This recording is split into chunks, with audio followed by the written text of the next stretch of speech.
ফেরুক। So এখন তোর ভিতরে আসা নিষেধ। হৃদের কথায় তিলের রাগ হাতের মুঠো থেকে মাথায় চড়ে বসলো। ঠাস করে দরজা খুলে রুমে ঢুকেই তিলের মুখটা হাও হয়ে গেল। হৃদ ভাইয়াকে এমন টাওয়াল পরিহিত ভাবে কখনো দেখেনি তিল। অনলি টাওয়াল তো দূরে থাক, কখনো খালি শরীরে দেখেছে নাকি সেটাও মনে পড়ছে না। অমন খালি শরীরে টাওয়ালের সাথে হৃদের ভেজা চুলগুলোকে তিলের কাছে লোভনীয় কোনো আইসক্রিমের মতো লাগলো, যার নিচের দিকে পাতলা কাগজে মোড়ানো থাকে আর উপরটাতে মিল্ক আর স্ট্রবেরি মেশানো জমাট বাঁধা আইস, যার উপরে ছোট ছোট চকলেটের টুকরো ছিটিয়ে দেওয়া রয়েছে। হৃদানের ভেজা চুল থেকে টপ টপ পানির ফোঁটাকে যেন মনে হচ্ছে চকলেটের টুকরোগুলো গলে গলে নিচে পড়ে যাচ্ছে। তিলের ইচ্ছে হলো এমন আইসক্রিম সে এক কামড়ে গিলে ফেলতে না পারলেও তার জীবনটাই বৃথা। মারা করার পরেও তুই আমাকে অপবিত্র করে দিলি তিল। কতদিন ধরে গোসল করিস না যে তুই এমন তিল থেকে গন্ধকনে হয়ে গেলি? হৃদের ঝাঁঝালো কথাই তিলের হুঁশ ফিরে আসে। মুখটাকে বন্ধ করে হৃদের দিকে এগুতে এগুতে ঝাড়ি দিতে থাকলো। আপনার সমস্যা কি? ছোটবেলা থেকে আমার পেছনে পড়েছেন কেন? আমি আপনার কোন চুলে আগুন দিয়েছি যে আপনার রান্না পুড়ে গেল? আপনার অকালনে দেওয়া প্রত্যেকটা আঘাতকে আমি যখন ভালোবাসায় রূপান্তর করতে শিখলাম, তখন তো আপনি ইউকেতে বিদেশিনীদের মন নিয়ে বিচি। আপনার কি মনে হয় আমি কিছুই জানি না? লিমা আমাকে সব বলেছে, দেখাতেও চেয়েছে, কিন্তু আমি ইচ্ছা করলেই দেখিনি। মনে মনে লাগ লেগেছিল আপনার সাথে। আমার জন্য আপনি আপনার ফ্যামিলির ছেলে এত বছর ধরে এত দূরে থাকেন দেখে আমি প্রতি সেকেন্ডে সেকেন্ডে অপরাধী হিসেবে ভুগেছি। আপনাকে দেখার জন্য, ক্ষমা চাওয়ার জন্য বিছানায় ঘুমে ঘুরলেও ছটফট করেছি। একসময় মনে হলো হয়তো আপনি আমাকে ভালোবাসতেন, তাই এমন পাগলামি করেছেন। তাই আপনার কাছে ক্ষমা চাওয়ার বাদ দিয়ে ভালোবাসা দিতে চাইলাম, কিন্তু আপনি। তিলের কথার তালে তালে পাটাও সামনে এগোচ্ছে আর হৃদ পেছাতে পেছাতে বলল, আমি কি? আপনি জানেন আমার ছোটবেলা থেকে কত সাজগোজের প্রতি আকর্ষণ ছিল, কিন্তু যখন দেখলাম সেই সাজগোজ আমার কাল হয়ে যাচ্ছে, হাজারটা ছেলে আমাকে তাদের রানী হিসেবে পেতে যাচ্ছে, তখনই আমি ওইটাও ছেড়ে দিয়েছি। আমার ক্লাস টিচার মাহিল স্যার আমার ক্লাস ছিল, আর উনি যখন আমাকে বিয়ে করার প্রস্তাব দেন, আপনার জন্য সেটাও ছুঁড়ে ফেলে দিয়েছি। গান বাজনা, হাসি ঠাট্টা, ঘোরাঘুরি, বন্ধু বান্ধব সবকিছুতে ফেলে দিয়ে নিজেকে লুম থেকে নিজের বন্দি করে আপনার অপেক্ষায় দিন গুনছিলাম। অথচ আপনি এসে আমার সবকিছুকে টিস্যুর মতো নাক মুছে ফেলে দিলেন। তাতেও আপনার শান্তি হয়নি। সেই ছোটবেলার স্মৃতিগুলোকে পুনরায় জাগ্রত করলেন। আর কাল আমি কি করেছিলাম? আমাকে কেন থাপ্পড় মারলেন? আপনার দেওয়া এত কঠিন কঠিন আঘাতের থেকেও কালকে থাপ্পড়টা 1000 গুণ বেশি ব্যথা দিয়েছে আমাকে। আমার হৃদয়টা চুলমার করে দিয়েছে। আর আজ যখন আপনাকে ছেলে দুলে যেতে চাচ্ছি, তখন আপনি কেন এমন করছেন? কি চান আপনি? আমি মলে চাই? কিভাবে মলবো বলুন? বিষ খেয়ে নাকি গলের রস? তিল কথা শেষ করার আগেই ওর ঠোঁটে নিজের ঠোঁট ডুবিয়ে দিল হৃদ। তিলের কোমরটা ডান হাতে পেঁচিয়ে নিজের খোলা বুকের সাথে মিশিয়ে শক্ত করে জড়িয়ে নিল। বিয়ে করবি আমায় তিল? হৃদের ঠোঁটের ছয় সে যে চোখ বন্ধ করেছিল এখনো খুলেনি। হৃদের বুকের মাঝে চুপটি করে মুখটা ঢেকে রেখেছে। হৃদও যেন নিজের হাত দুটো দিয়ে ওকে ঢেকে রাখার চেষ্টা করে যাচ্ছে। তিল এখনো বুঝে উঠতে পারছে না তার সাথে কি হচ্ছে। তার হৃদ ভাইয়া তো এমন ভালোবাসতে পারে না। তাহলে এটা কে? এটাই কি তার সেই রাগে গজগজ করা হৃদ ভাইয়া, যার স্পর্শে শুধু রাগ ছাড়া আর কিছুই খুঁজে পায়নি? বল না, বিয়ে করবি আমায়? হৃদের কথায় তিল নড়ে উঠতেই ওকে আরো শক্ত করে চেপে ধরে পড়ল। নড়িস না প্লিজ। তোকে এইভাবে জড়িয়ে নিতে আমার 17টা বছর ওয়েট করতে হয়েছে। মনের ক্ষুধা আমাকে ঘুমোতে দেয়নি। মনের জ্বালা যে পেটের জ্বালা থেকেও 1000 গুণ বেশি রে তিল। তাহলে তুই বল, এই কতটুকুন জড়িয়ে ধরাই কি আমার মন ভরবে? আমার তো ইচ্ছে করছে এইভাবেই আমি বাকি জীবনটা কাটিয়ে দেই। 17 বছর মানে? আমাকে জড়িয়ে ধরার জন্য ওনার কেন 17 বছর ওয়েট করতে হবে? আমাকে যে এত এত শাস্তি দিল, কষ্ট দিল, তাতে তো ওনার 1 সেকেন্ডও ওয়েট করতে হয়নি। আর সামান্য জড়িয়ে নিতে 17 বছর ওয়েট? হৃদ তিলকে নিজের বুক থেকে সরিয়ে সোজা করে দাঁড় করালো। ওর গালে দুটো নিজের হাতের তালু দিয়ে ছুঁয়ে বলল, আমার উপর খুব বেশি রেগে আছিস? এখনো চোখ বুজে আছিস কেন? তাকাবি না আমার দিকে? তিল পিটপিট করে হৃদের দিকে তাকিয়ে আবার সেই সাথে সাথে চোখ বুজে ফেলে। ইস, কি লজ্জা এটা না লাগছে। উনি এইভাবে কেন তাকিয়ে আছেন আমার দিকে? ওনার এই চাহনি যে আমাকে গিলে খেয়ে ফেলেছে। উনি কি বুঝতে পারছে না আমি কত লজ্জা পাচ্ছি?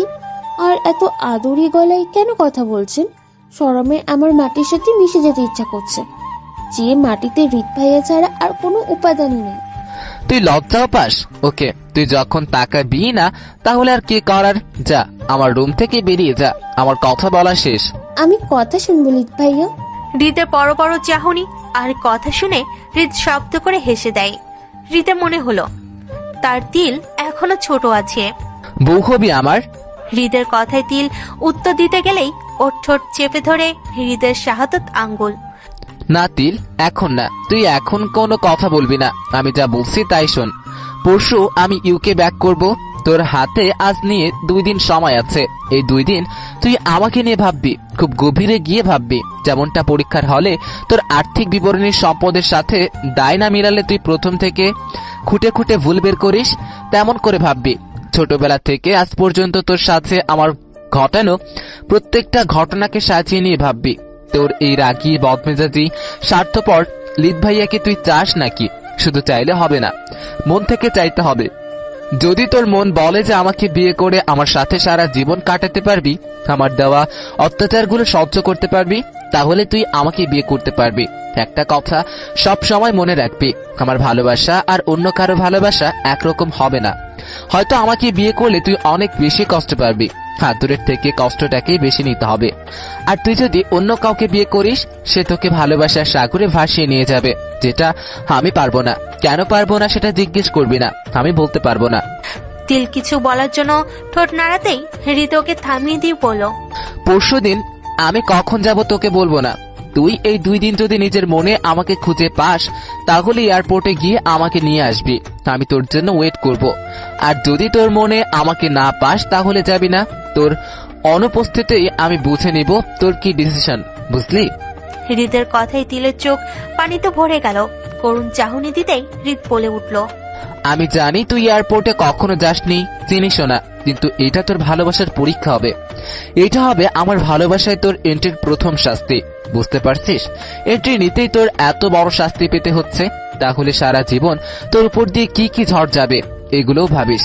আর হ্যাঁ, আর একটা কথা, এই 2 দিন তোকে যেন আমার আশেপাশে ঘুরঘুর করতে না দেখি। কেন?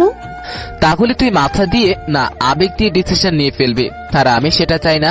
এখন আমার রুম থেকে বেরিয়ে যা, আমার অনেক গুজগাছ করতে হবে। হৃদ তখনও ঠায় দাঁড়িয়ে রইল, চোখ দুটো ঢেকে আছে হৃদের লোমশ বুকে। একটু আগেও সেই বুকের উষ্ণ ছোঁয়া পেয়েছিল, এটা কি ভাবা যায়? আমি কি সত্যি ওই বুকে মাথা রেখেছিলাম? আর হৃদ ভাইয়া কি তার ওই হাতগুলো দিয়ে আমাকে ভালোবাসার চাদরে জড়িয়ে নিয়েছিল? আর ওই ঠোঁট? কি হলো, তোকে না আমি বেরিয়ে যেতে বললাম? এখনো এখানে দাঁড়িয়ে আছিস কেন? হৃদের তীর্যক কণ্ঠে তিলের সব গোলমল লেগে গেল। মাথাটা নিচু করে রুম থেকে বের হতেই আম্মুর সাথে দেখা। ছেলের ডায়রিয়া ভালো হয়ে গেছে, তুই বললে ওরা এখনই গাড়ি নিয়ে বের হবে। আমি কি বলবো আসতে? আম্মু, আমাকে চিমটি দাও তো। মানে? উফ, মানে করো না তো, চিমটি দিতে বলছি, চিমটি দাও। তাসমিয়া বেগম চিমটি কাটতেই তিল চিৎকার করে উঠল। তার মানে আমি কোনো স্বপ্ন দেখছি না? তিলোর মাকে ধরে লাফাতে লাফাতে কয়েক দফা চুমু খেয়ে নাচতে শুরু করে দিল। গানের সাথে তাল মিলিয়ে হাত পা নাচাতে নাচাতে নিজের রুমের দিকে যাচ্ছে। I love you, love you, love you my love. Tasmiya Begum হা করে মেয়ের নাচ দেখতে থাকলেন। এদিকে হ্যাংলা কুমারের মায়ের কল বেজে যাচ্ছে তো বেজে যাচ্ছে, সেদিকে ওনার কোনো হুঁশ নেই। তিল আয়নার সামনে দাঁড়িয়ে ঠোঁট দুটোকে বাঁকিয়ে বাঁকিয়ে দেখছে। হাত দিয়ে টেনে বড় বড় করেও যখন কোনো চিহ্ন পেল না, ইচ্ছে করলো ছুরি দিয়ে কেটে ফেলতে। সেদিন যখন উনি রেগে চুমু খেলেন, তখন তো ঠোঁট ফুলে কেলেঙ্কারি হয়ে গিয়েছিল। আর আজ যখন ভালোবেসে চুমু খেলো, তখন একটু লালও হলো না। এই কেমন চুমু হলো? কিন্তু আমার বান্ধবী তো বললো চুমু খেলে নাকি ঠোঁট লাল হয়ে যায়। তাহলে কি উনি ঠিক মতো চুমুও খাননি? এত বড় দামড়া ছেলে হয়েছে, অথচ এখনো চুমু খাওয়া শিখলো না। সামান্য লালি যদি করতে না পারলো, তাহলে কিসের চুমু হলো? ধ্যাত। তিল রাগ আর অভিমান নিয়ে বিছানায় ধপাস করে বসে পড়ল। এটা কোনো কথা? আমি এমন একজনকে বিয়ে করব যে কিনা চুমু খেতেই পারে না, তাহলে কি আমার আর ঠোঁট লাল হওয়া চুমু খাওয়া হবে না? তিল বিছানায় শুয়ে আছে, আজ দরজাটা খোলাই রেখেছে। একটু পর পর দরজার দিকে তাকাচ্ছে। এই বুঝি তার হৃদ ভাই আসলো। কিন্তু দেখতে দেখতে যখন 4টা বেজে গেল, তবুও তার হৃদ ভাইয়ের দেখা মিলল না। তখন মনে পড়লো তাকে যে ভাবনায় ডুব দিতে হবে। তিল তখন থেকে চোখ বন্ধ করে ছোটবেলার ঘটনার কথা মনে করার চেষ্টা করছে, কিন্তু কিছুতেই কিছু মনে পড়ছে না। বারবার শুধু হৃদে সেই ভেজা বুকের উষ্ণ ছোঁয়ার কথা মনে পড়ছে। তিলমা, তুই এখনো ঘুমাচ্ছিস? কলেজে যাবি না? আপুর পরম স্নেহের হাতটা কপালে ঠেকতেই তিল নড়ে ওঠে। আজকে যেতে ইচ্ছা করছে না আব্বু। রহমত আলী মেয়ের গলায় আর কপালে হাত দিয়ে পরীক্ষা করে বললেন, না বাবা, মনে অসুখ করেছে, কলেজে না গেলেই ভালো হয়ে যাবে। জ্বর তো আসেনি মা, তাহলে যাবি না কেন? পেট ব্যথা? তিল নিজের মাথাটা বাবার কোলের উপর রেখে বলল, না বাবা, মনে অসুখ করেছে, কলেজে না গেলেই ভালো হয়ে যাবে। এটা আবার কেমন অসুখ রে মা, যেটা কলেজে না গেলে ভালো হয়ে যায়? তুমি বুঝবে না। আচ্ছা আব্বু, তুমি আম্মুকে কেন বিয়ে করলে? কেন বিয়ে করলাম মানে? তিল এবার শোয়া থেকে উঠে বাবার মুখোমুখি হয়ে বলল, আমি বলতে চাইছি, তুমি আম্মুকেই কেন বিয়ে করলে? আম্মুর জায়গায় অন্য আম্মুকে কেন নয়? মেয়ের কথা রহমত আলী বোঝার চেষ্টা করলো, কিন্তু অনেক ভেবেও কিছু বুঝে উঠতে না পারাই বলল, আম্মুর জায়গায় অন্য আম্মু মানে? তোর তুমি কিছু বুঝো না। তিল আবার কাঁথাটা জড়িয়ে শুয়ে পড়ল। সকাল গড়িয়ে দুপুর হয়ে এলো, কিন্তু হৃদ ভাইয়ের বাইরে বের হওয়ার কোনো নামগন্ধই নেই। এদিকে ঘন্টার পর ঘন্টা সোফায় বসে থাকতে থাকতে তিলের কোমর ধরে আসলো। আর কতক্ষণ সে টিভি দেখবে? কেউ কি বোঝে না আমি টিভি না তাকে দেখার জন্য বসে আছি? আমাকে তো তার কাছে যেতে মানা করেছে, তাই বলে সে কি একটু দেখা দিয়ে যেতে পারে না? তাকে দেখার জন্য আমার হৃদয়টা যে শুকিয়ে যাচ্ছে। আকাশে সূর্য ডুবে চাঁদ উকি দিচ্ছে, কিন্তু হৃদের কোনো দেখা মেলেনি তিলের। সারাটা দিন রাত উনি রুমে করছেটা কি? রাতে তো খেতেও আসলো না। উনি কি না খেয়ে রয়েছেন? উনি কি জানেন ওনার জন্য আমারও খাওয়া হলো না? উনি ভালোবাসার নামে এ কোন শাস্তি দিচ্ছেন? তিল আর সহ্য করতে পারল না। নিজের রুম ছেড়ে গুটি গুটি পায়ে হৃদের রুমের দিকে যেতেই দরজাটা ঠাস করে লাগানো শব্দ হলো। সেই শব্দটা যেন তিলের কানে না, বুকের ভেতরে ছিদ্র করে অন্য পাশে ঢুকে গেল। ছিদ্রটা এত বড়ই হয়েছে যে হৃদ ভাইয়া চাইলেও সেখানটা গুহা বানিয়ে থাকতে পারে। সারাটা রাত তিলের নির্ঘুমে কাটলো। সকালে ঘুমিয়ে পড়ল। হঠাৎই গাড়ির হর্নে তিল লাফিয়ে ওঠে। আজই তো হৃদ ভাইয়া চলে যাবে বলেছে। তিল দৌড়ে হৃদের রুমের কাছে যেতেই দরজা খোলা পেল, ভেতরটাও ফাঁকা। তাহলে কি উনি সত্যি সত্যি? তিল আর কিছু ভাবতে পারল না। মাথাটা ঝিম ধরে যাচ্ছে, চোখে ঝাপসা দেখছে। কিন্তু তাকে তো দুর্বল হলে চলবে না। তার যে হৃদ ভাইয়াকে চাই, একদম নিজের করে। তিল পুরো এয়ারপোর্ট তন্ন করে খুঁজেছে, কিন্তু কোথাও নিজের হৃদ ভাইয়াকে দেখতে পাচ্ছে না। এদিকে তাড়াতাড়ি আসতে গিয়ে রাস্তার মধ্যে ছোটখাটো অ্যাক্সিডেন্টও হয়ে গেছে। পা থেকে রক্ত বের হচ্ছে। সেদিকে তাকালে যে তাকে চলবে না। যে করেই হোক তার হৃদ ভাইয়াকে খুঁজে পেতে হবে। পুরো এয়ারপোর্ট ঘুরে ঘুরে তিলের পা ব্যথায় ফুলে উঠেছে। না খেয়ে বাসা থেকে বের হয়, পেটটা পিঠের সাথে লেগে গেছে। গলা শুকিয়ে তিতা হয়ে আসছে। মাঝে মাঝে বমি আসবে এমনও মনে হচ্ছে। কিন্তু এত কিছু তুড়ি মেরে তিল উড়িয়ে দিতে পারত যদি সে তার হৃদ ভাইয়াকে খুঁজে পেত। তাহলে কি হৃদ ভাইয়াকে আমি আবার হারিয়ে ফেললাম? কিন্তু উনি তো বলেছেন আমার জন্য ওয়েট করবেন। তাহলে উনি কি ওনার কথা রাখেননি, নাকি আমি আসতে লেট করে ফেলেছি? তিল কি করবে কিছুই বুঝতে পারল না। চোখে পানির ঝড় বয়ে যাচ্ছে। বুকে হৃদ ভাইয়াকে হারানোর তুফান বয়ে যাচ্ছে। মনে হচ্ছে পুরো পৃথিবীতে সে একা, নিঃস্ব, অসহায় একটা মেয়ে। উফ, যাকে না পেয়ে আমি আধ বেলায় ঠিক থাকতে পারছি না, তাকে না দেখে সারা জীবন কিভাবে কাটাবো? তাহলে কি আমার পথ চলার, স্বপ্ন দেখার এখানেই ইতি টেনে দিব? তিল আর কিছু ভাবতে পারল না। আর ভাবনাগুলোও যেন মিলিয়ে যাচ্ছে। মনে হচ্ছে তার গলাটাকেও চেপে ধরে আছে, নিঃশ্বাসটাও টানতে পারছে না। তিল হাঁটু ভেঙে ভেঙে বাড়ি ফিরে আসে। এই মুহূর্তে তাকে দেখলে যে কোনো কবি তাকে নিয়ে পৃষ্ঠা ভরে ভরে কবিতা লিখে শেষ করতে পারবে না। যে কবিতার নাম হবে ভালোবাসায় ব্যথিত অসহায়িনী। বাসার মেন ডোরে ঢুকতে তিল হাঁটু গেড়ে বসে ফুপিয়ে ফুপিয়ে কাঁদতে থাকে। তাসমিয়া বেগম খাবার টেবিল ছেড়ে দৌড়ে এসে তিলকে বুকে নিয়ে কেঁদে ওঠেন। তিলমা, তোর কি হয়েছে? হে, কি অবস্থা হয়েছে? তোর বুকের ওড়না কই? চুল এমন অগোছালো কেন? আর এইভাবে কাঁদছিস কেন? কি হয়েছে বল না মা। আমার বুক কেঁপে উঠছে তোর কান্না দেখে। তিল যতটা পেরেছে নিজেকে সামলিয়ে নিয়েছে, কিন্তু মায়ের শরীরের ছোঁয়া আর কথা ছোঁয়াই তিল আর নিজেকে আটকে রাখতে পারল না। গলা ফাটিয়ে চিৎকার করে কান্নায় ভেঙে পড়ে। এতক্ষণে খাবার টেবিলে বসে থাকা সকলেই তিলকে ঘিরে ফেলেছে। সবাই একই প্রশ্ন নিয়ে দাঁড়িয়ে আছে, কি হয়েছে ওর? কিন্তু কারো কথায় কোনো উত্তর দিতে পারছে না তিল। মনে হচ্ছে আজ এই কান্না দিয়েই সে সব কষ্ট ধুয়ে ফেলবে।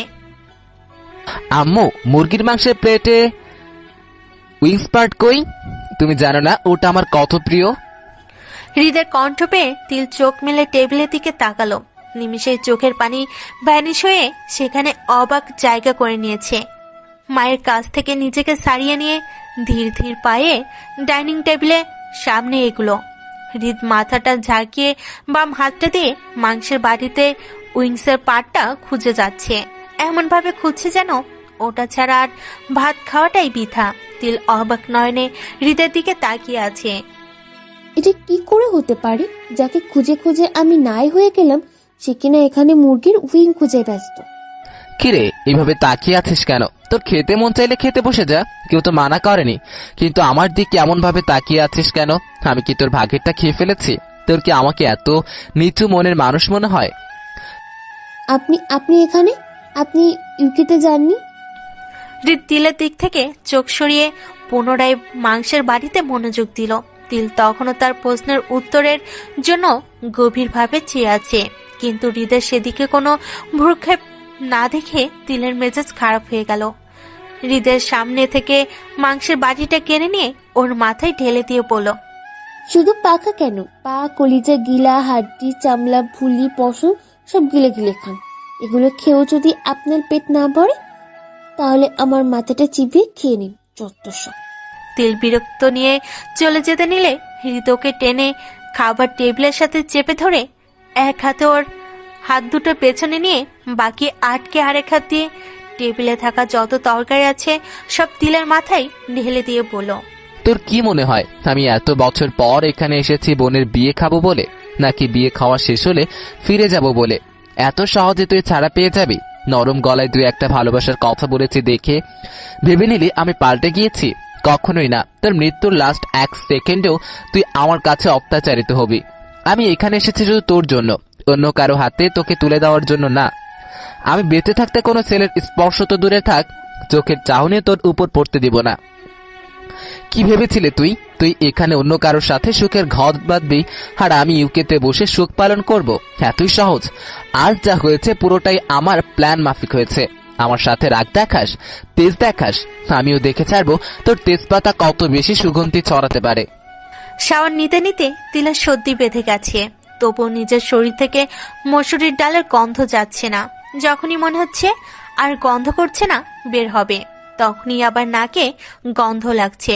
চুলগুলো কেমন আঠালো হয়ে রয়েছে। ইস, আমি যে কেন ওনার মাথায় মাংস ঢালতে গেলাম। আমি না ঢাললে নিশ্চয়ই উনিও ঢালতেন না।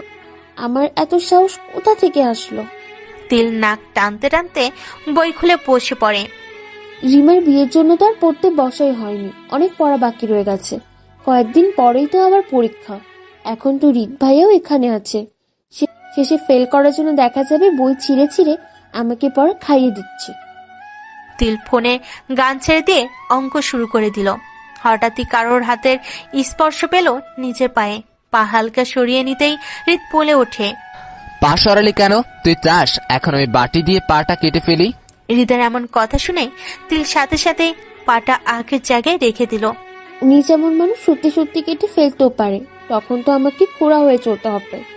হৃদ তিলের পায়ে ওষুধ লাগিয়ে ব্যান্ডেজ করতে করতে বলল, পা কি দিয়ে ডরিস রে? এমন সাদা ফ্যাক ফ্যাক লাগছে কেন? আগে তো এত সাদা ছিল না। দেখি পাজামাটা আর একটু উপরে তুলতো। হৃদ পায়জামায় হাত দিতেই তিল ঝট করে দাঁড়িয়ে গেল, অপ্রস্তুত হয়ে বলল, উপলে কাটিনি তো।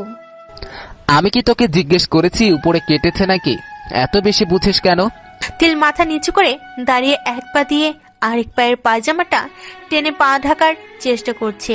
তিল কথার প্রসঙ্গ পাল্টে বলল, আমার পরীক্ষা রিত ভাইয়া, আমি একটু বলবো। তোর পরীক্ষা, তোর পড়া, তুই আমাকে কেন শোনাচ্ছিস? আমি কি তোকে পড়তে মানা করেছি? তুই কি আমাকে ইনডাইরেক্টলি চলে যেতে বলছিস? না মানে? হৃদ ভুরকুচকে তিলের দিকে তাকিয়ে বলল, এখনো হ্যাংলার মতো দাঁড়িয়ে আছিস কেন? যা পড়তে বস। আমি একটু ঘুমালাম। আমাকে ডাকবি না, আস্তে আস্তে পড়বি, যাতে ঘুমের কোনো ডিস্টার্ব না হয়। আমার ঘুমের ডিস্টার্ব হলে কিন্তু তোর কপালে দুর্গতি আছে। তিল আবার চেয়ার টেনে বসতে মুখ দিয়ে কোনো পড়া বের হচ্ছে না। বারবার হৃদের দিকে চোখ পড়ে যাচ্ছে, নিঃশ্বাসটাও ধীরে ধীরে নেওয়ার চেষ্টা করছে। তবুও মনে হচ্ছে হৃদের ঘুমের ডিস্টার্ব হবে। মাঝে মাঝে নড়ে উঠছে। উফ, এভাবে পড়া যায়? তিল বই খাতা নিয়ে উঠতেই হৃদ বলে ওঠে, অন্য রুমে গিয়ে সবাইকে বোঝাতে চাস আমার জন্য তোর পড়ার ডিস্টার্ব হচ্ছে? খুব পড়ুয়া হয়ে গেছিস। এমন একটা ভাব নিচ্ছিস যেন রাষ্ট্রপতি তোকে গোল্ড মেডেল না দিতে পেরে ওনার ঘুমের 12টা বেজে যাচ্ছে। রুম থেকে বের হলে পা মুচড়িয়ে ভেঙে দিব, বলে দিলাম। তিল গুটি গুটি পায়ে আগের জায়গায় ফিরে যেতেই হৃদ আবার বলে ওঠে, তোর রুমে কোনো কম্বল নাই কেন? একটা সিরাক কাঁথা সাজিয়ে রেখেছিস। কাকার কি টাকার অভাব পড়েছে? যা এখনই আমার রুম থেকে কম্বলটা নিয়ে আয়। তিল নিঃশব্দে রুম থেকে বেরিয়ে গেল। হাতে হৃদের এত বড় কম্বল টেনে নিয়ে আসতে আসতে তিলের কপাল খেয়ে এইভাবে কম্বলটাকে হাতে নিয়ে দাঁড়িয়ে আছিস কেন? দেখতে পারছিস না শীতে আমি কেমন গুটিয়ে রয়েছি? এখন কি সামান্য কম্বলটা জড়িয়ে দেওয়ার জন্য তোর পায়ে পড়তে হবে? হাতে হৃদের এত বড় কম্বলটা টেনে নিয়ে আসতে আসতে তিলের কপাল পেয়ে ঘাম ঝরতে লাগলো। তিল হৃদের শরীরে কম্বলটা জড়িয়ে দিতে নিলে হৃদ খোপ করে কম্বলটা ছিনিয়ে নিয়ে বলল, তোর নাকে দেখি জীবাণুরা পায়খানা করে পাহাড় বানিয়ে ফেলেছে। মনে তো হচ্ছে এখনই ভেঙে গুড়িয়ে আমার উপর আক্রমণ করবে। যা দূরে যা, কেমন গন্ধ বের হচ্ছে, বমি বমিও আসছে। আর হ্যাঁ, জোরে জোরে পড়বি, দেখি তোর পড়ার কেমন স্পিড। তবে হ্যাঁ, তোর এই নাক টানাটা আমাকে খুব ডিস্টার্ব করছে। তুই কি ইচ্ছে করেই সর্দি লাগিয়েছিস যাতে আমি ঘুমোতে না পারি? আমার উপর তোর এত হিংসে? হৃদের কথাই তিল তেলে বেগুনে চলে যাচ্ছে। সর্দিকে আমি ইচ্ছা করে লাগিয়েছি? নিজেই তো আমার মাথায় কিসব ঢেলে দিলেন। আমাকে এত কষ্ট দিয়েও ওনার শান্তি হলো না, এখন কথা শোনানো হচ্ছে। আমার কি জন্মই হয়েছে ওনার এই ঝাল মাখানো কথা শোনার জন্য? আল্লাহ, ওনার মুখে কি একটু মধু ঢেলে দিতে পারলেন না? তিল পড়তে বসে বিপাকে পড়ে গেছে। নাক না টেনে সে কিভাবে থাকবে? টিস্যু দিয়েও মুছেও কাজ হচ্ছে না, কি যে করি। পড়তে পড়তে তিলের মুখ তিতা হয়ে গেল। টিস্যু দিয়ে নাক মুছতে মুছতে নাকে ঘা হয়ে গেল। তবুও তার হৃদ ভাইয়ের ঘুম ভাঙার কোনো লক্ষণ দেখতে পেল না। ঘুমে চোখ ভারী হয়ে আসছে, চোখ মেলে তাকাতে পারছে না। উনি কি সারা জীবনের ঘুম আজকেই ঘুমিয়ে নেবেন? আমি যে গিয়ে ডাকতে বসে সাহসটাও পাচ্ছি না। অন্য রুমে গিয়ে ঘুমাবো তারও কোনো সুযোগ পাচ্ছি না। রাত 3টা বাজে, আমি আমার রুমে গিয়ে ঘুমাবো? কাকে ডেকে তুলবো? আর যদি জিজ্ঞাসা করে আমার রুমে কেন ঘুমাচ্ছি না, তাহলে? তিলের ইচ্ছে হলো হৃদের কানের কাছে গিয়ে ঢোল পিটাতে, যাতে সে লাফিয়ে ওঠে। পারলে পেটের উপর ঢোল বাজাতে। এত কিছু ভাবা বাদ দিয়ে হৃদের বাঁ পাশে ছোট জায়গায় গিয়ে উল্টো দিকে মুখ করে শুতেই হৃদ কম্বলটা নিয়েই তিলকে জড়িয়ে ধরে। খুব শক্ত করে জড়িয়ে নিয়ে ওকে ঢেকে ফেলে। ওর কানের কাছে ফিসফিস করে বলল, এইভাবে কান্না করে কেউ? তোর কান্না দেখে মনে হচ্ছিল আমি মরে গেছি। তুই মরা কান্না করছিলি, তাও আমাকে জীবিত রেখে। তোর কি ধারণা মরা কান্না করলেই আমি মরে যাব? তিল নড়ে উঠতেই হৃদ কম্বলের নিচ দিয়ে ওর পেট আঁকড়ে ধরে বলল, সরি।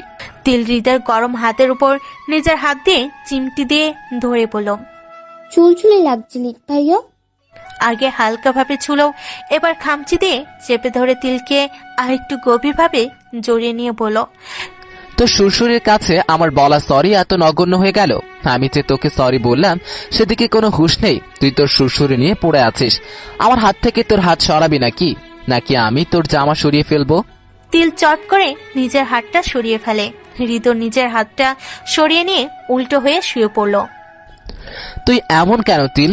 যখন আমি থাকবো না তখন বুঝবি আমি কি ছিলাম।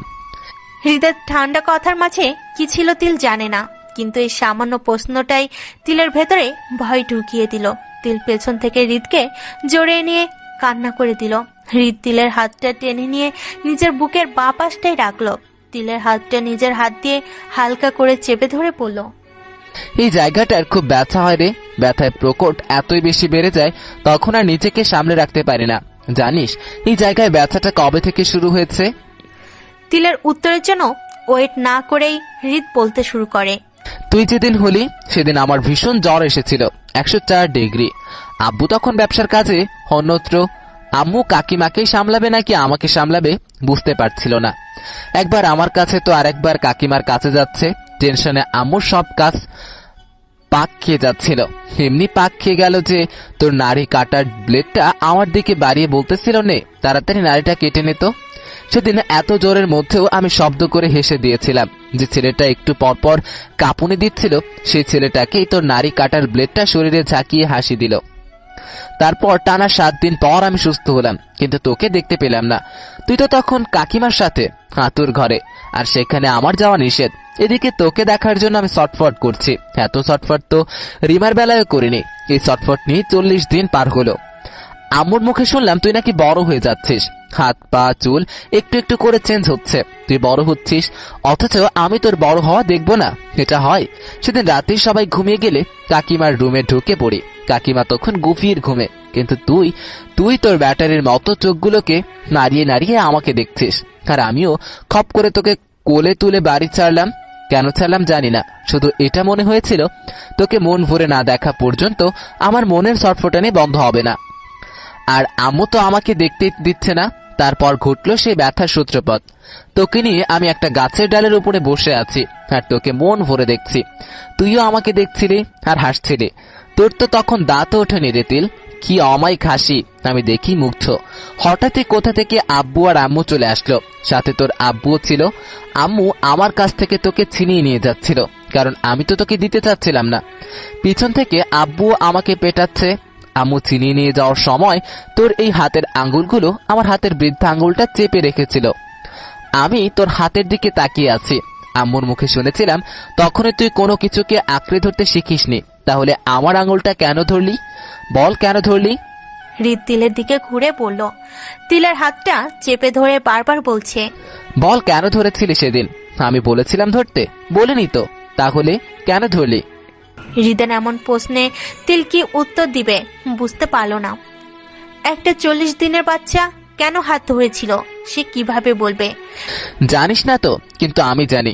তোর চোখ আর তোর হাতের ছোঁয়া আমাকে অস্পষ্ট করে বলেছিল, হৃদ তুমি আমাকে কখনোই তোমার থেকে আলাদা করো না। আমি এভাবেই তোমার হাতটা আঁকড়ে ধরে এভাবে গাছতলায় কাটিয়ে দিতে পারবো। আমার শুধু তোমার হাতের শক্ত বাঁধনটা চাই।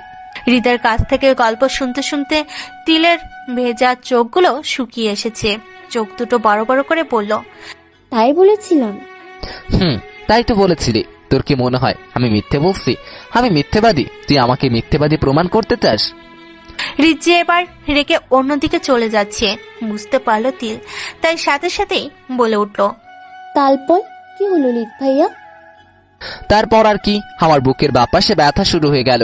এমন ব্যথা যে দিনের 24টা ঘন্টার মধ্যে পারলে 28 ঘন্টায় তোর খেদমতে ব্যস্ত।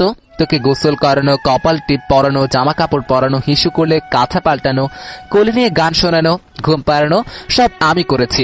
শুধু দুধটা কাকিমা খাইয়েছিল। কেন দুধটা আপনি খাওয়াতে পারলেন না? তাহলে আর কি খেদমত করলে শুনি? তার মানে আমি ছোট ছিলাম বলে আপনি ফাঁকিবাজি করেছিলেন? খাবি একটা থাপ্পড়? আমার সাথে মশকরা হচ্ছে? আমি তোকে কিভাবে দুধ খাওয়াবো? আমি কি মেয়ে মানুষ? তিল ঠোঁট টিপে হালকা হেসে বলল, তারপর আর কি, এভাবে গরুর মতো খেটে তোকে বড় করতে লাগলাম।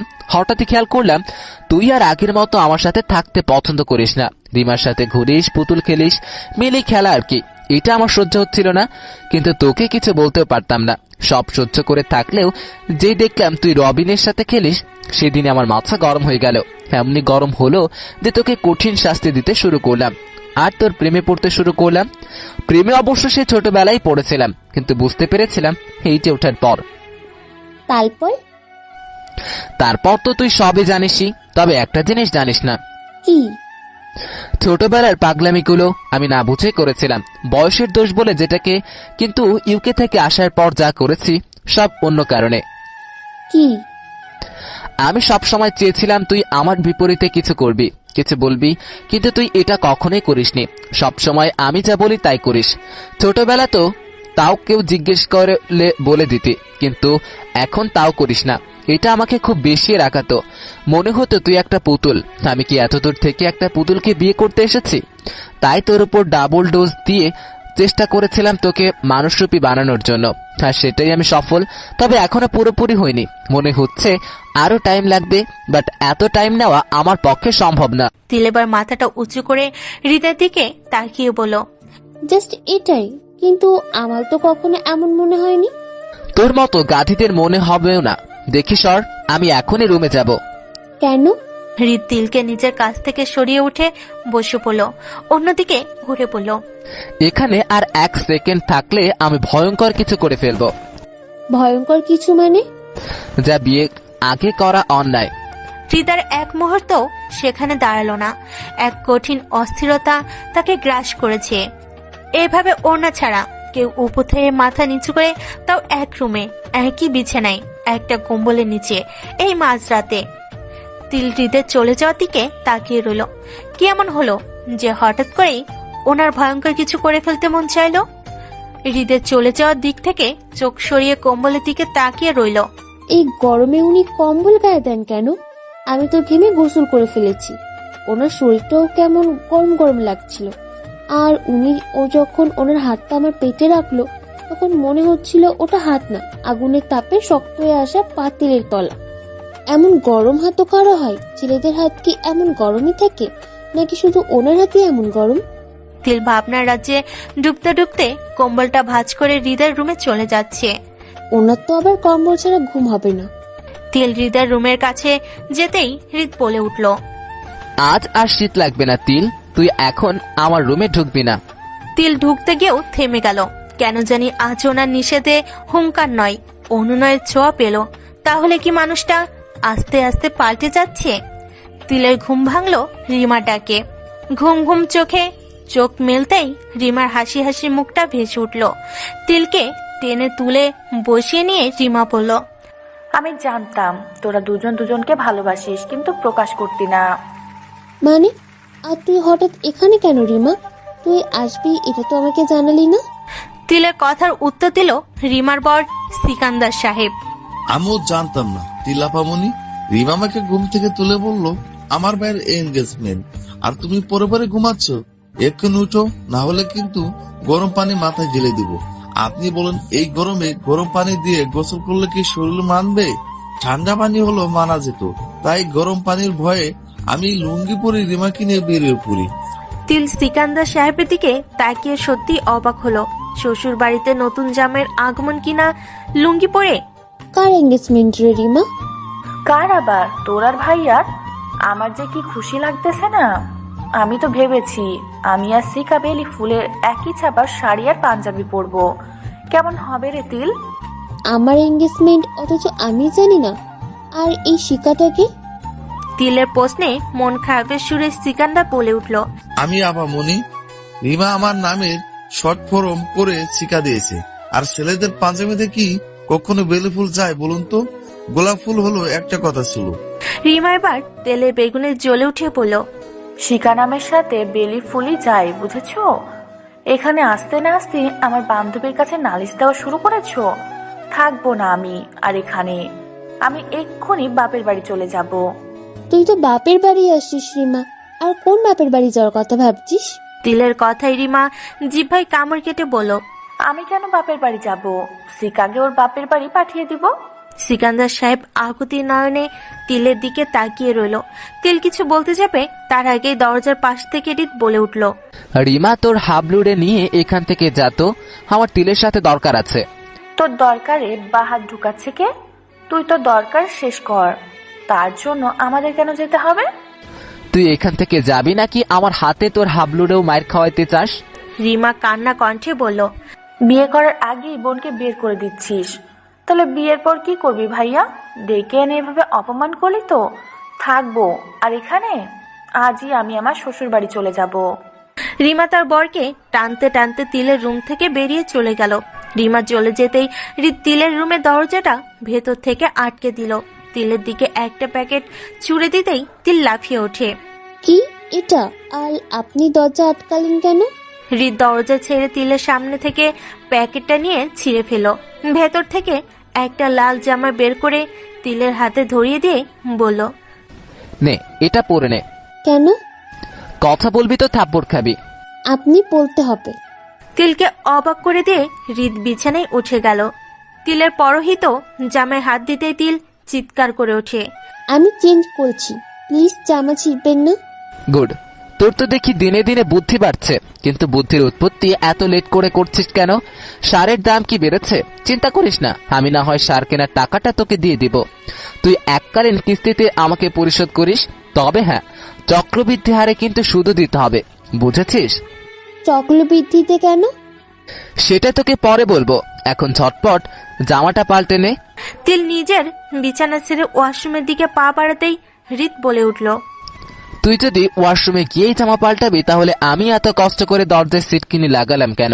সিটকিনি লাগাতে আমার কতটা এনার্জি লেগেছে জানিস? তাহলে কোথায় চেঞ্জ করব? রিত নিজের হাতটাকে সামনের দিকে তাক করে বলল, এই যে এই জায়গায় ঠিক আমার সামনে দাঁড়িয়ে চেঞ্জ করবি। দাঁড়া, আমি আগে ঠিকঠাক পজিশনে বসে নেই। কি আপনার সামনে? চোখ দুটো এমন রসগোল্লার মতো করেছিস কেন? তুই জানিস না আই হেট রসগোল্লা? রসমালাইয়ের মতো করতে পারিস, বিকজ আই লাভ রসমালাই। রিতার মুখের এক্সপ্রেশন দেখে তিলের মনে হলো ওনার সামনে কয়েক কেজি রসমালাই রাখা আছে, আর সে এখনই দুহাত মেখে টপাটপ মুখে পুরবে। কি হলো, শুরু কর। তিল জামাটা হৃদের দিকে নিক্ষেপ করে গলাটা শক্ত করে বলল, আমি পারবো না। কেন পারবি না? এটা তো এত কষ্টের কাজ না তিল, সামান্য জামা চেঞ্জ করাতেও তোর এত আলসেমি? আগে জানলে তো তোকে গরম পানিতে গোসল না করিয়ে ঠান্ডা পানিতে গোসল করাতাম। উফ, বলছি তো পারবো না, আপনি এখান থেকে যান। হৃদ বিছানা থেকে নেমে এসে তিলের সোজাসুজি দাঁড়িয়ে বলল, এটা তো কষ্টের কাজ না তিল, এত বেশি আলসেমি তোকে মানায় না। এই দেখ, আমি তোকে দেখাচ্ছি, এই যে এইভাবে জামাটা নিচ দিকে শক্ত করে ধরবি, এক হাত পিছনের পার্ট আর এক হাতে সামনের পার্ট ধরবি, তারপর আস্তে আস্তে উপরে তুলে গলা দিয়ে বের করে ফেলবি, ব্যাস হয়ে গেল। হৃদ নিজের গেঞ্জিটা পুনরায় আগের মতো করতে করতে তিলকে বলল, আচ্ছা, তুই নিচ থেকে ধরে উপরে তুলে চেঞ্জ করিস নাকি আগে হাতা থেকে হাত বের করিস? হৃদের প্রশ্নের উত্তর না দিয়েই তিল জামাটা নিয়ে দৌড়ে ওয়াশরুমে ঢুকে গেল। বাইরে থেকে হৃদের মুচকি হাসিটা তিল দেখতে পেল না। আমি তো এটাই চাই, তুই আমার কথার অবাধ্য হোস। কিছু কিছু ভালোবাসায় অবাধ্যটা তো খুব বেশি গভীর ভালোবাসার জানান দিয়ে যায়। বাহ, লাল কালারের জামাই তো তোকে বেশ মানিয়েছে। তিলকে আয়নার সামনে নিয়ে দাঁড় করালো হৃদ আর কানে কানে ফিসফিস করে বলল, মনে আছে ছোটবেলায় তোর লাল জামাটা ছিঁড়ে ফেলেছিলাম বলে তুই কিভাবে ভ্যা ভ্যা করে কাঁদছিলি? কেন কাঁদছিলি বলতো? জামা ছিঁড়ে ফেলেছিলাম বলে? আজ থেকে তুই কবুল বলার আগ পর্যন্ত শুধু লাল কালারের জামাই পরবি, এটা তোর শাস্তি। কারণ ওই দিন তোর কান্নার জন্যই তো আমি তোকে শাড়িটা পরাতে পারিনি। যা, ওয়ার্ড্রোব খুলে দেখ। তিলকে কোনো কথা বলার সুযোগ না দিয়ে হৃদ দরজা খুলে বেরিয়ে গেল। তিল ওয়ার্ড্রোবটা খুলে তো অবাক, এখানে তার পুরনো অনেক জামাকে দেখতে পাচ্ছে না, শুধু লাল আর লালের খেলা জমে আছে। মনে হচ্ছে পুরো পৃথিবীর সবটা লাল রং এখানে এসে বাসা বেঁধেছে। নতুন জামা দেখেও মনটা খুশিতে নেচে উঠলেও পরক্ষণেই বিরক্তি নেমে আসে চেহারায়। প্রতিদিন এক কালার জামা পরলে কেমন দেখাবে? বিচ্ছিরি লাল পোকার মতো নিশ্চয়, যাদের জামার প্রয়োজন হয় না। তিলকে বেশ সুন্দর করে সাজানো হয়েছে, পুরো ক্রেডিটটাই ঘটা করে নিজের আয়ত্ত করে নিচ্ছে রিমা। আর পাশ থেকে সিকান্দারও বারবার শার্টের কলারটা ঠিক করার বাহানায় বারবার বুঝাচ্ছে রিমা যে তার বউ, আর বউয়ের ক্রেডিট মানেই তো তারও ক্রেডিট, তাই না? হৃদকে লাল পাঞ্জাবিতে মনে হচ্ছে যুদ্ধে জয়ী হওয়া কোনো দেশের রাজপুত্র, আর জয়ী হবার সুবাদেই সেখানকার রাজা তার কন্যাকে কন্যাদান করছেন। তিলের চোখ যেন আজ হৃদের দিক থেকে সরছেই না। তার লাল কুমারটা এত সুন্দর কেন? কি হয়েছে বড় আব্বু, তুমি এরকম ঘামছো কেন? Anything wrong? তিলের ভাবনার বিচ্ছেদ ঘটায় বড় আব্বু পাশ থেকে তিলের হাতটা ধরে টানতে টানতে নিজের রুমে নিয়ে আসে। নিজের বিছানার পাশে বসিয়ে পায়চারি করছেন। তিল এতক্ষণ চুপ থাকলেও এবার বিরক্ত হয়ে বলে উঠল, জানি তোমার এই বিয়েতে মত নাই, রিদানের অত্যাচারে ভয় করছিস তো, কিন্তু তুই কি এটা বুঝতে পারছিস না? ওকে বিয়ে করা মানে ওর সাথে সারাটা জীবন কাটানো। তাহলে তুই কেন অত্যাচারকে বাঁচার জন্য এরকম করছিস? তাহলে তুই কেন অত্যাচার থেকে বাঁচার জন্য এরকম করছিস? তোকে কি বলবো, আমি নিজে বাবা হয়ে ছেলের অন্যায় প্রতিবাদ করতে পারছি না। এত বছর পর ছেলেকে কাছে পেয়ে আমার শক্ত মন নরম হয়ে গেছে, এতই নরম হয়ে গেছে যে। বড় আব্বু নিজের কথা শেষ না করেই পুনরায় পায়চারি করতে করতে বলল, তিল, তোকে আমি সম্পূর্ণ হেল্প করতে রাজি আছি। তুই কি পালিয়ে যেতে চাস? তাহলে আমি নিজে তোকে। তিল মুচকি এসে বড় আব্বুর দিকে এগিয়ে গেল, ওনার পায়ে সালাম করে বলল, বড় আব্বু, আমি তোমাকে আব্বু ডাকার আগে যে বড় বলে সম্বোধন করি না, ওই বড় শব্দটা মুছে ফেলতে চাই, আর সেটা তোমার ছেলেকে বিয়ে করে। মাতি বুঝতে। আমি কিছু বুঝতেও চাই না, শুধু এটা বুঝি তোমার ছেলের অত্যাচারগুলোকে যেন কখনো মিস করতে না হয়, আর সেই কাজটাই করছি। আর সেটা তোমার ছেলের ভয় নয়, ভালোবেসে। আমির আলী সাহেব খুবই বিস্মিত হলেন।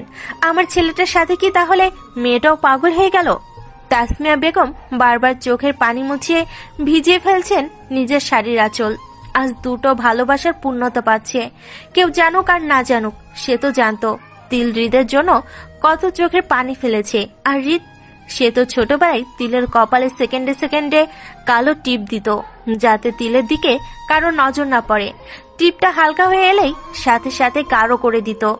বলা তো যায় না, হালকা করে থাকা কাজলের টিপ যদি বদ নজরের সাথে লড়াই করতে না পারে। তাসমিয়া বেগমের ইচ্ছে হলো আজকেও তিনি তিল আর হৃদের কপালে নজর কাটা দিয়ে দিতে, যাতে তাদের উপর কেউ নজর লাগাতে না পারে।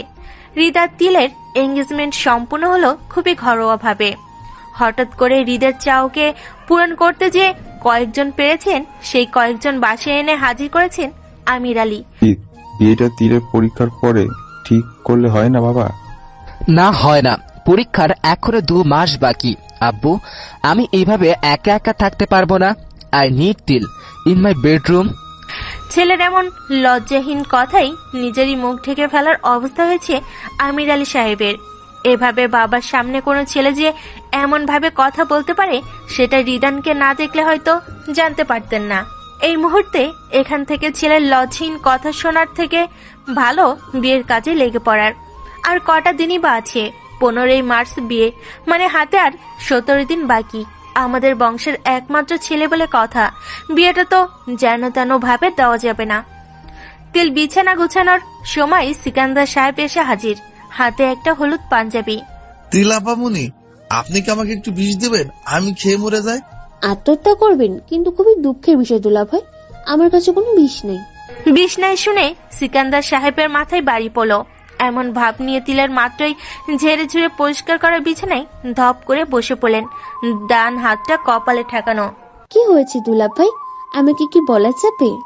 তিলের এই কথাটারই তার জন্য মনে হয় সিকান্দার সাহেব ওয়েট করছিলেন। চট করে বিছানা থেকে উঠে দাঁড়িয়ে গেলেন, হাতের পাঞ্জাবিটা তিলের দিকে বাড়িয়ে বললেন, দেখুন, রিমা বলেছে আপনাদের গায়ে হলুদে নাকি আমাকে এই পাঞ্জাবি পরতে হবে। তিল পাঞ্জাবিটার দিকে চোখ বুলিয়ে বলল, সুন্দরী তো, আপনাকে বেশ মানাবে দুলা ভাই, কিন্তু এটার জন্য আপনাকে বিষ খেতে হবে কেন, সেটা এখনো বুঝতে পারছি না। সিকান্দার পাঞ্জাবিটা ভালো করে মেলে বুকের দিকটা বাড়িয়ে বলল, দেখুন, হলুদ পাঞ্জাবিতে কালো কালারের গাঁদা ফুলের ছাপ। আপনি বলুন, গাঁদা ফুল কি কালো কালার হয়? আর তাও কি হলুদ পাঞ্জাবিতে? আপনার গায়ে হলুদে আমার কি কোনো প্যাস্টিস থাকবে? তিল পাঞ্জাবিটা ভালো করে দেখলো, সত্যি হলুদ কালার পাঞ্জাবিতে কালো গাঁদা ফুলের ছাপ রয়েছে। নিচে আবার ক্যাপশন হিসেবে উইশ করা আছে আমার কালো গাধা। তবে দেখতে বেশ ভালোই লাগছে, কিন্তু সিকান্দার সাহেবের অসহায় কথা আর অসহায় মুখ দেখে বেশ মায়া হলো তিলের। রিমাটাও কি তাহলে হৃদ ভাইয়ের মতোই হলো? তুমি আবার তিলের কাছে নালিশ করতে চলে এসেছো? দাঁড়াও, শুধু পাঞ্জাবিতে কেন, তিলের গায়ে হলুদে তোমাকেও গাঁদা ফুল দিয়েই সাজাবো। তিল বিছানায় শুয়েই শরীরটা মেলে দিল প্রশান্ত শান্তিতে। মনের ভেতর কেন জানি প্রাপ্তি শান্তি অনুভব হচ্ছে। মাঝে মাঝে বিশ্বাস করতে কষ্ট হচ্ছে আর কিছুদিন পর হৃদ ভাইয়া তার বর হবে। তিল ঘুমের ঘরেই বুঝতে পারল তার মুখের গরম বাতাসের ছোঁয়া লাগছে, কিন্তু সেটা বারবার ছেড়ে ছেড়ে আসছে। এমনটা তো কেউ ফু দিলে লাগে। তিল চোখ মেললেই হৃদের মুখটা ভেসে ওঠে, ঠোঁটটা এখনো চুক্ষা করে আছে, যেন এখন চোখটা না মেললেই আবার ফু দিত। আপনি এভাবে ফু দিচ্ছেন কেন? তিলের কথার উত্তর না দিয়েই ওর চোখটা বেঁধে ফেলল হৃদ, তাও ওরে লাল ওড়না দিয়ে। আলে কি করছেন? আমার দম বন্ধ হয়ে আসছে। চোখ বাতলে দম বন্ধ হয়? আমি কি তোর গলা চেপে ধরে আছি? বলতে বলতেই তিলকে কোলে তুলে নিল হৃদ। পায়ে পায়ে কদম ফেলে সিঁড়ি বেয়ে উপরে উঠে যাচ্ছে। আমাকে কোলে নিয়ে কোথায় যাচ্ছেন? আমি কি আবার কিছু ভুল করেছি? আপনি কি ছাদে উঠছেন? আমাকে ছাদ থেকে ফেলবেন না প্লিজ হৃদ ভাইয়া, এত উপর থেকে পড়লে আমার ভয় লাগবে।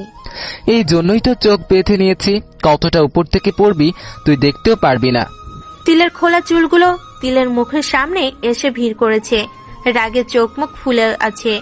হৃদ তিলকে এমন রূপেই প্রথম দেখেছে, তবুও তার মধ্যে ঘাবড়ানোর কোনো লক্ষণ নাই। তিলকে একটা মিষ্টি হাসি উপহার দেই নিজের হাত দিয়ে তিলের মুখ থেকে চুলগুলো সরানোর বাহানায় বলল, তুই দেখি আর বলা শিখে গেছিস। তিল দেখি আমার নামটা বলতো। হৃদের এমন কথাই তিল নিমিষেই পানি হয়ে গেল। মাত্র যেন একটা অন্য রাজ্য সে বিরাজ করছিল। চারপাশটা দেখে নিয়ে নিজেকে হৃদের উপর আবিষ্কার করে, তাও হৃদের পেটের উপর বসে আছে, হাতে সুই, হৃদের দিকে তাক করানো। তিলের হাত পা কাঁপছে, খুব খারাপ ভাবে কাঁপছে। সরি হৃদ ভাইয়া, আমি আপনার পেটে কিভাবে আসলাম? তিলের ভয়ঙ্কর রূপটা যাকে এক বিন্দু অবাক করতে পারলো না, কিন্তু এই ভয়ঙ্কর পাংশুটের রূপটা হৃদকে বেশ অবাকই করেছে। শুধু অবাক বলে ভুল হবে, তাকে খুবই হতাশ করেছে। হৃদ তিলকে নিজের পেট থেকে সরিয়ে বেশ বিরক্ত নিয়েই বলল, মনে হচ্ছে বিয়েটা ক্যান্সেলই করতে হবে। তিল ফেল ফেল নয়নে হৃদের দিকে তাকিয়ে আছে, তাতে হৃদের কিছু আসলো না। যেভাবে হুট করে এসেছিল ঠিক সেভাবেই হুট করে বেরিয়ে গেল। খাবার টেবিলে সবাই বসে বসে হৃদের অপেক্ষায় থাকলেও হৃদের আসার কোনো নাম গন্ধ নাই। ছেলেটার যে কি হলো, খাবারের প্রতি এত অবহেলা কেন? দিনে দিনে কেমন শুকিয়ে যাচ্ছে। বড় আম্মুকে আশ্বাস দিয়ে তিল ভাতের প্লেট নিয়ে হৃদের রুমের দিকে এগোই। গুটি গুটি পায়ে এগিয়ে দরজা খুলে ভিতরে ঢুকে গেল। ওইখানেই দাঁড়া, এক পাও এগোবি তো তোর পা কেটে রেখে দিব। সামান্য কথা বলতে পারিস না, আবার আমার জন্য ভাত নিয়ে আসছিস? আগে হৃদ বলে ডাকবি, তারপর খাবো। এমন কেন করছেন হৃদ ভাইয়া? আমি কি ইচ্ছা করলে? তিলের দিকে হৃদ তেড়ে এসে বলল, হ্যাঁ, ইচ্ছে করেই এমন করিস, না হলে সবার সাথে সব ঠিক, শুধু আমার কাছে আসলেই তোমার কণ্ঠতে আটকে যায় না? তোর কণ্ঠ ছেঁচে ফেলতে ইচ্ছে করছে। যা আমার সামনে থেকে বেরিয়ে যা। হৃদ ভাইয়া প্লিজ। থাপ্পড় দিয়ে দাঁত ফেলে দিব। একে তো নামটার অপমান করেছে, আবার সাথে ভাইয়াও ডাকা হচ্ছে। আমি কোনো বোনকে বিয়ে করব না, যা বিয়ে ক্যান্সেল। তিল যেভাবে নিশ্চুপ হয়ে হৃদের রুমে ঢুকেছিল ঠিক সেইভাবে বের হয়ে আসছে। কথায় কথায় বিয়ে ক্যান্সেল না, আসছে আমার বিয়েওয়ালা। করব না আমি আপনাকে বিয়ে। দেখি তখন আপনি কিভাবে বিয়ে ক্যান্সেল করেন, যত সব। তিল ঠাস করে ভাতের প্লেটটা বড় আম্মুর সামনে রাখলো। তোমার ওই ছেলেকে বলে দিবা তিল এত বিয়ের জন্য লাফায় না। আমার তো এখনো বিয়ের বয়সই হয়নি, যখন হবে তখন যাকে তাকে করে নেব। তোমার ওই বুড়া ছেলেকে তিল বিয়ে করবে না। এই আমিও বিয়ে ক্যান্সেল করে দিলাম। তিলের দিকে সবাই হা করে তাকিয়ে রইল। কি হচ্ছে তারা কিছু বুঝতে পারছে না। তিল মনে মনে বিড়বিড় করতে করতে নিজের রুমে চলে গেল। আয়নায় দাঁড়িয়ে তিল বারবার হৃদ হৃদ বলে প্র্যাকটিস করে যাচ্ছে। ঠিকই তো, এত বড় দামির মেয়ে হলাম, অথচ সামান্য হৃদটাই বলতে পারছি না। এটা কোনো কথা? তিল সমানে হৃদ হৃদ বলে চিল্লিয়ে যাচ্ছে। নিজের ফোনটাতে ভয়েস রেকর্ড করেও বারবার প্লে করে দেখছে যে হৃদই শোনা যাচ্ছে।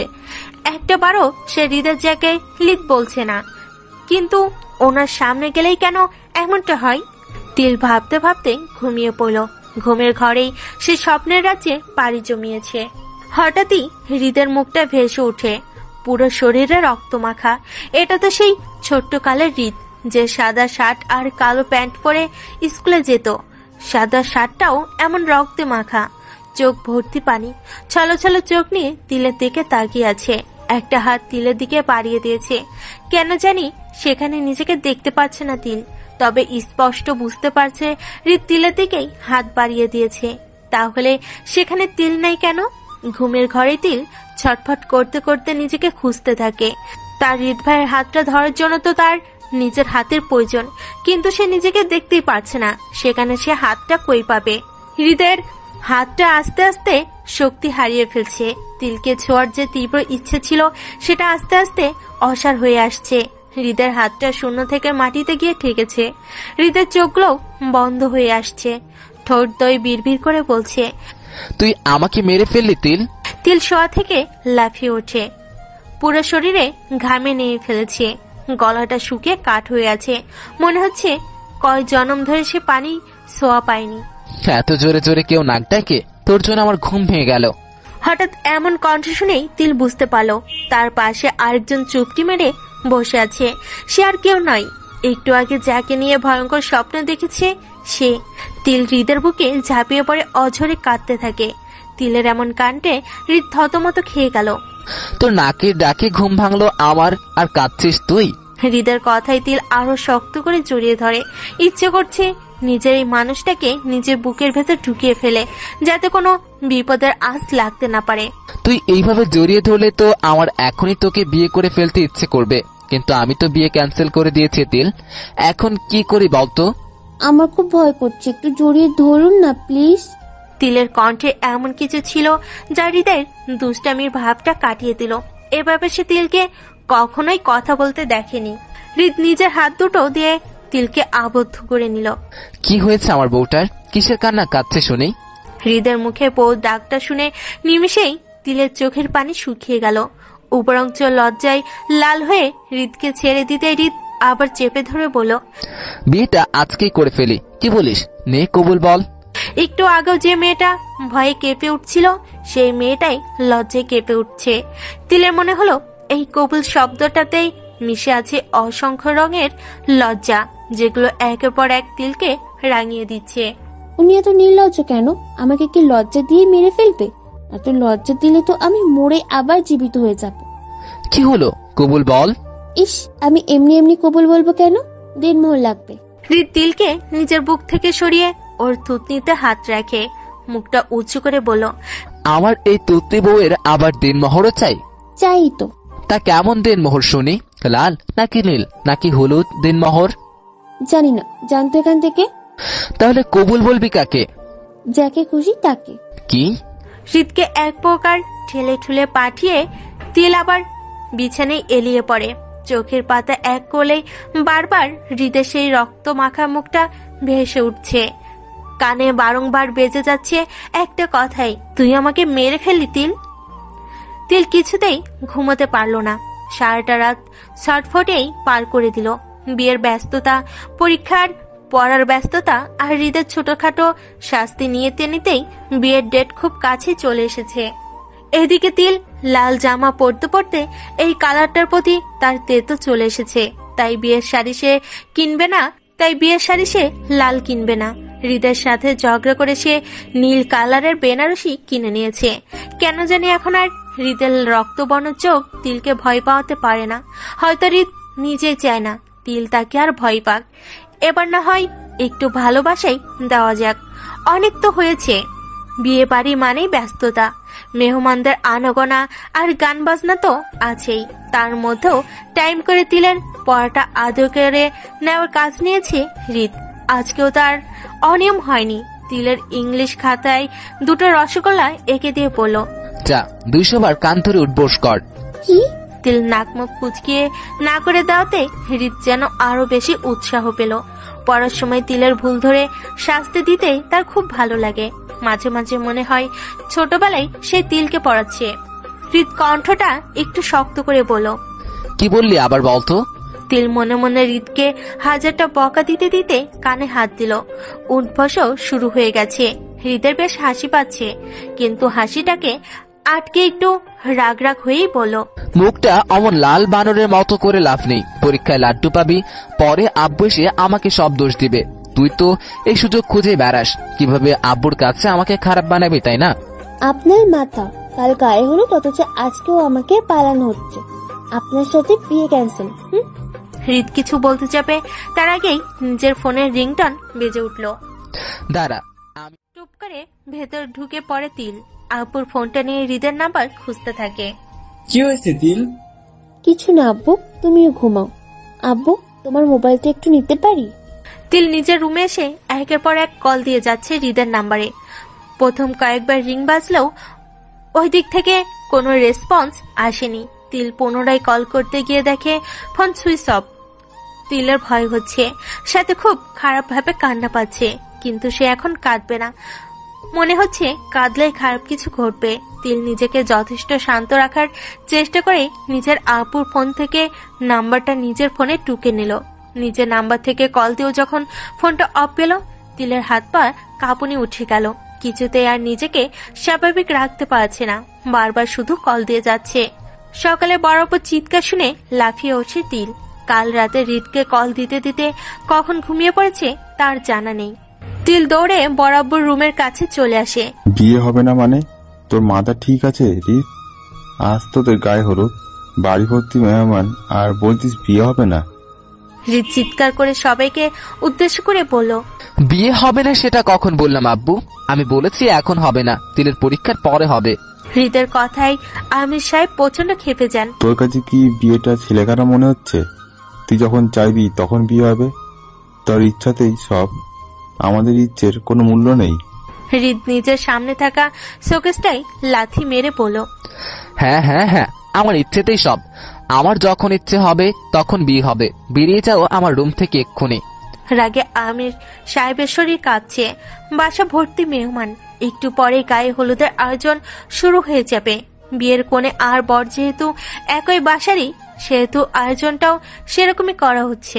তার উপর এই বংশের একমাত্র ছেলের বিয়ে বলে কথা, যাকে পেয়েছে তাকেই দাওয়াত দেওয়া হয়েছে। যাদের সাথে কোনোদিন যোগাযোগ ছিল না তাদেরও দাওয়াত দেওয়া হয়েছে। তাদের মধ্যে 60% মেহমান অলরেডি চলে এসেছে, অনেকেই রাস্তায় আছে। গায়ে হলুদ শুরু হতে হতে চলেও আসবে। আর এখন কিনা বলছে বিয়ে হবে না। এটা কি হাতের মোয়া যে যখন তখন চিবিয়ে খেয়ে ফেলবে? আমির সাহেবের ইচ্ছে হলো ছেলেকে কয়েকটা বেত দিয়ে পিটাতে। নিহাত এত বড় ছেলে হয়েছে বলে এখনো নিজেকে বসে রেখেছে। সেই ছোট হৃদ হলে এতক্ষণে পিঠের চাল তুলে বিয়ে পড়িয়ে দিত। আমির সাহেব ছেলেকে কঠিন কথা শোনাতে গিয়ে থেমে গেলেন। তিল সামনে এসে দাঁড়িয়েছে, চোখের ইশারায় বুঝাতে চাচ্ছে। হৃদ তখনও উল্টো হয়ে দাঁড়িয়ে জোরে জোরে নিঃশ্বাস নিচ্ছে। তিল ঠিক বুঝতে পারছে খুব রেগে আছে, খুব বেশি মনে হয়। তিল গুটি গুটি পায়ে হৃদের দিকে এগিয়ে গিয়ে পেছন থেকে জড়িয়ে ধরে। তাতে হৃদের উপর যেন প্রভাবই পড়ল না। তিল আদুরি গলায় বলল, কি হয়েছে আপনার? কাল বাসায় আসেননি কেন?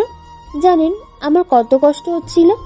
এত কোলে কল দিলাম, ধরলেনও না। আবার এখন বলছেন বিয়ে করবেন না। কি হয়েছে বলুন না। আমি কি কিছু ভুল করেছি? তাহলে আমাকে শাস্তি দিন। তিল, ছাড় আমাকে। না, আগে বলুন আপনার কি হয়েছে? এমন করছেন কেন? আর বিয়েটাই বা কেন করবেন না?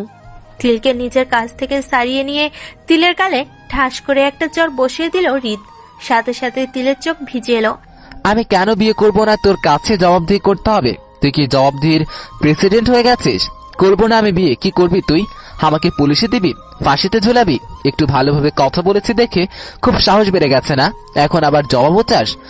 আর তোর না কিছুদিন পর পরীক্ষা, তুই এখানে কি করছিস? যা পড়তে বস। খবরদার, যদি আমার আশেপাশে ঘুরঘুর করতে দেখি তাহলে তোর বই খাতা সব ছিঁড়ে ছুঁড়ে তোকে খাইয়ে দিব।